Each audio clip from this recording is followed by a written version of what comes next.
Hello everyone, look at this.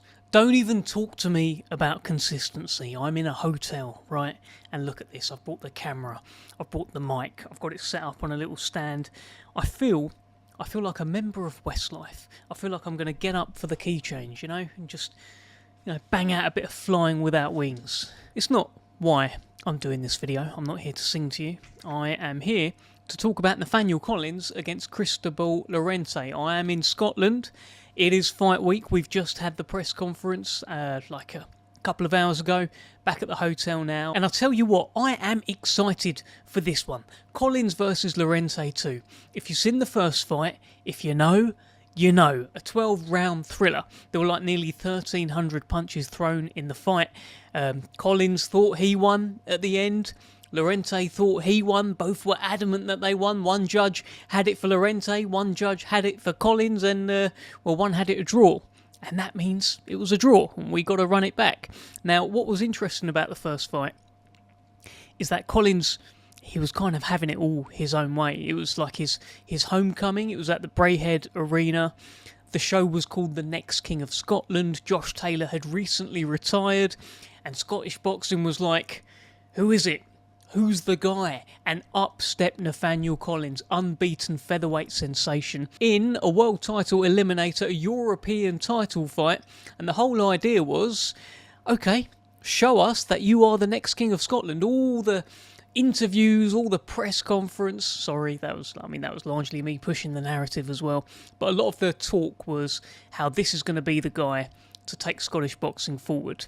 And that almost felt like pressure that he felt going into the fight. And we saw that play out in the fight where Collins was boxing so well, doing everything right, and then he felt he got Llorente hurt, and he went after him.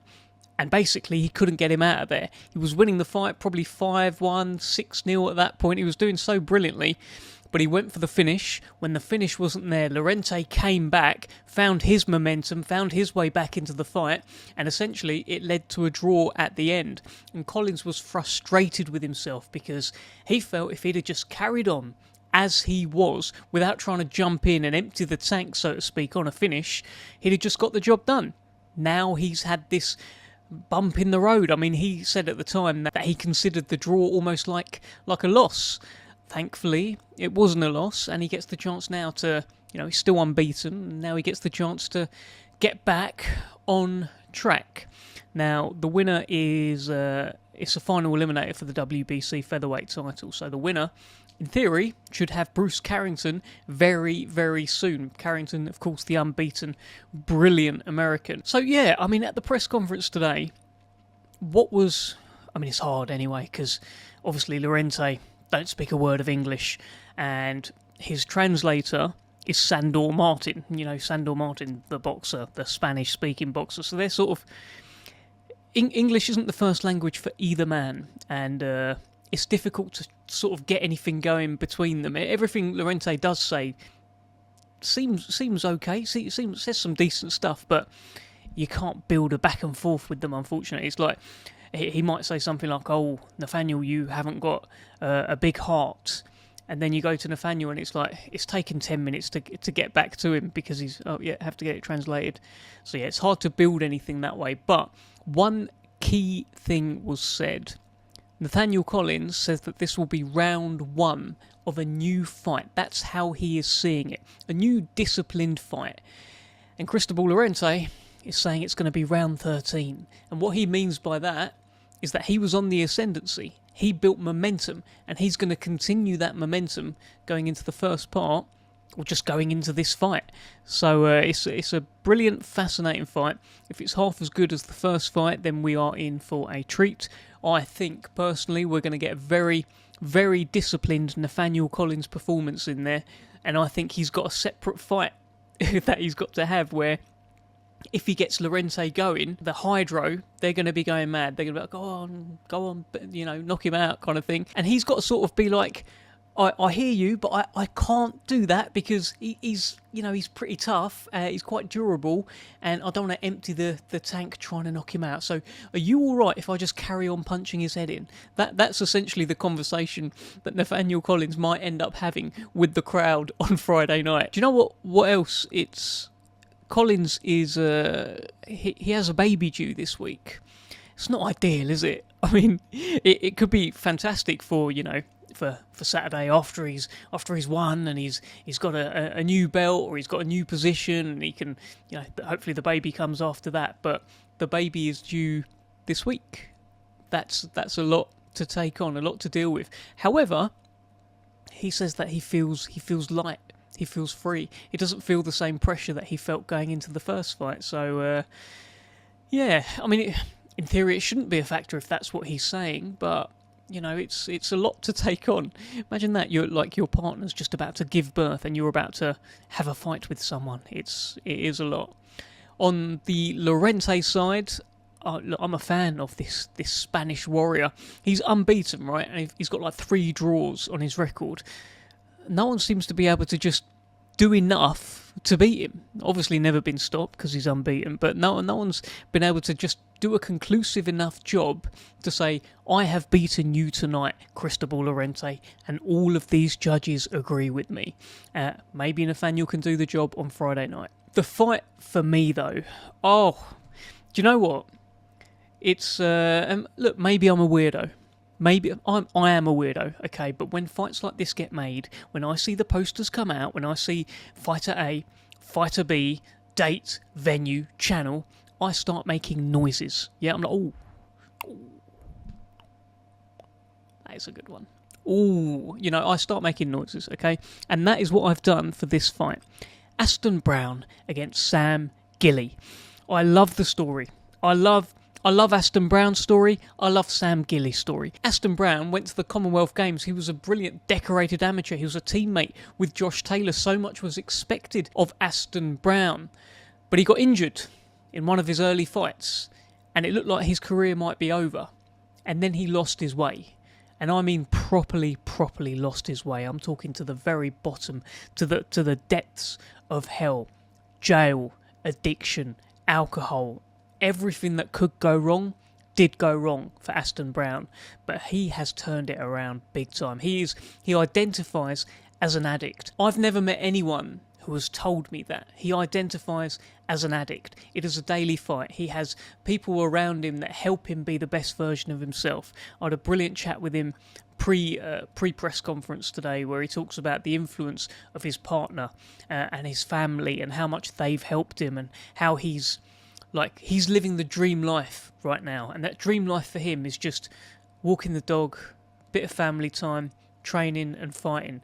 And it's something that he, years and years ago, it was just the ultimate dream for him, was just to be able to have that life. And it's a life that most people just take for granted, and he doesn't take anything for granted. I'm a big fan of his story, big fan of the man. And, I wish him well. I like Sam Gilley a lot as well. Big fan of the man, big fan of the story there too.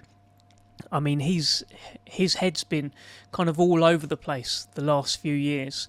He's had to deal with a lot mentally going into fights, but he's turned it around. You know, a bit of therapy, bit of his mum telling him, you have to sort your head out, Sam. I don't recognise you anymore, Sam. He's turned it around now, and he seems to be in a good place. He's coming off that loss to Ishmael Davis, but I love that he's done this. He could have sulked. He could have been like, oh, I deserve to win that. I should have won that at Spurs. It's all gone wrong for me. But he didn't. He decided, I'm going to go up in weight. I'm going to go up the country to Scotland, and I'm going to go and try and beat this guy, this dark horse of the middleweight division, that people, maybe they're avoiding, that people are maybe a little bit wary of his power, this Aston Brown guy. Let me go and test him. Let me take him into deep water. These seem to be the words that Sam Gilley has been using. He told me Aston Brown hasn't been beyond 6 rounds. I mean, he is right. And Sam Gilley's never been stopped. Aston Brown seems to stop everyone. It's a wonderful marry-up of a fight, and as much as they've got their 2 stories leading to this part, and they will be absolutely giving it everything on Friday night. On this occasion, I have liked the respect between them. I don't always like that, to be honest. I don't like that. Fighters are getting too friendly. I've moaned about this in previous videos, that it's all friendly. I love you, bro. I love you. Why are you telling people you love them? Just, you're about to punch the red in. But anyway, that's a separate issue. I'm enjoying the respect between them because I think they both sort of understand each other's plight outside the ring and what they've been through. And yeah, full respect to both of those guys. It's a middleweight fight. I think Aston Brown has to be a bit of a favourite just because he's bigger and he seems to hit hard. But, I mean, Sam Gilley's right. He's never been in with anyone like Sam Gilley. Sam Gilley, he hasn't been stopped. He's only lost a couple of times. And by the way, the first time he lost, he jumped up in weight from welter to 154 pounds and just started collecting belts. In his head, his plan now is, all right, I've lost 154 pounds. Let me jump up to middleweight and start collecting belts there. Fascinating fight. Brilliant fight. And yeah, can't wait for that one on DAZN. The other one, look, and there's so many, by the way. There's so many brilliant fights on there. But I'm a stories guy, and I like this Royston Barney Smith versus Conor Mcintosh fight.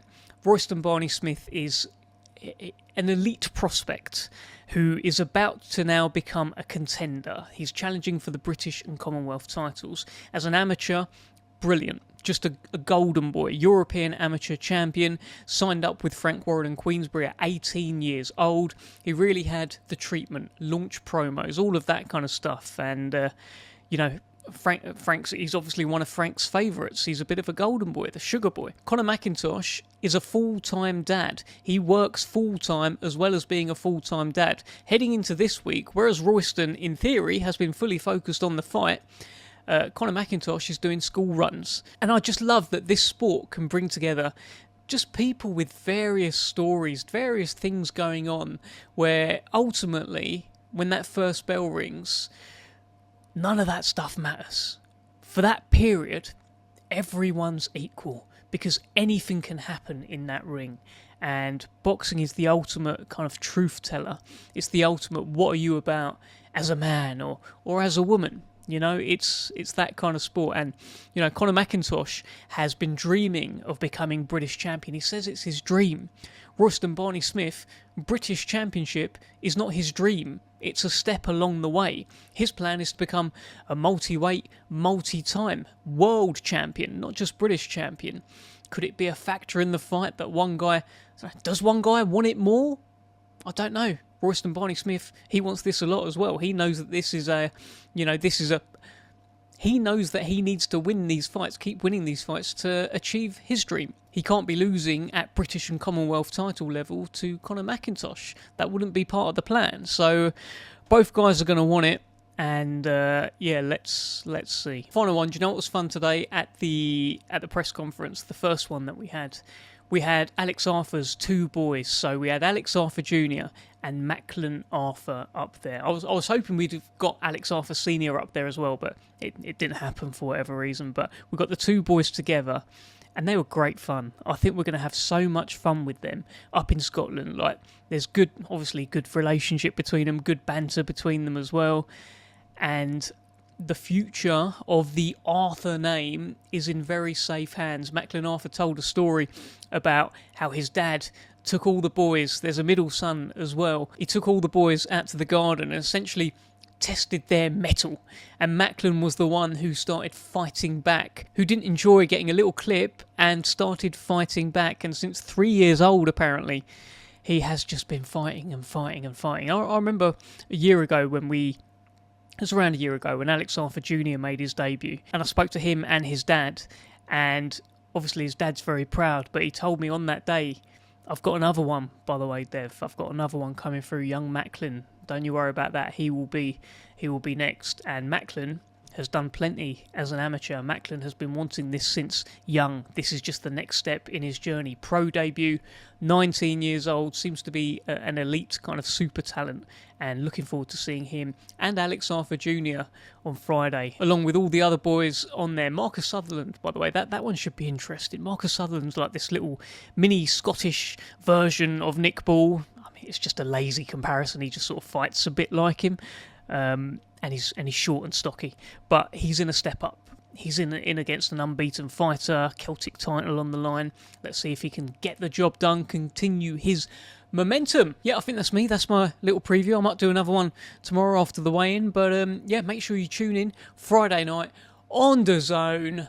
It is a score to settle. And by the way, keep doing the subscribe thing. Keep subscribing. You know, we are approaching 850 subscribers now. Imagine that. Imagine 1,000. Do you reckon we can get there? Do you know what? I reckon we can. And I think we can get there within the next couple of weeks. Let's do it. Let's do it. Why not? Who's going to stop me? Who's going to stop me? Who's going to stop me getting 1,000 subs? Let's do it. See you next time.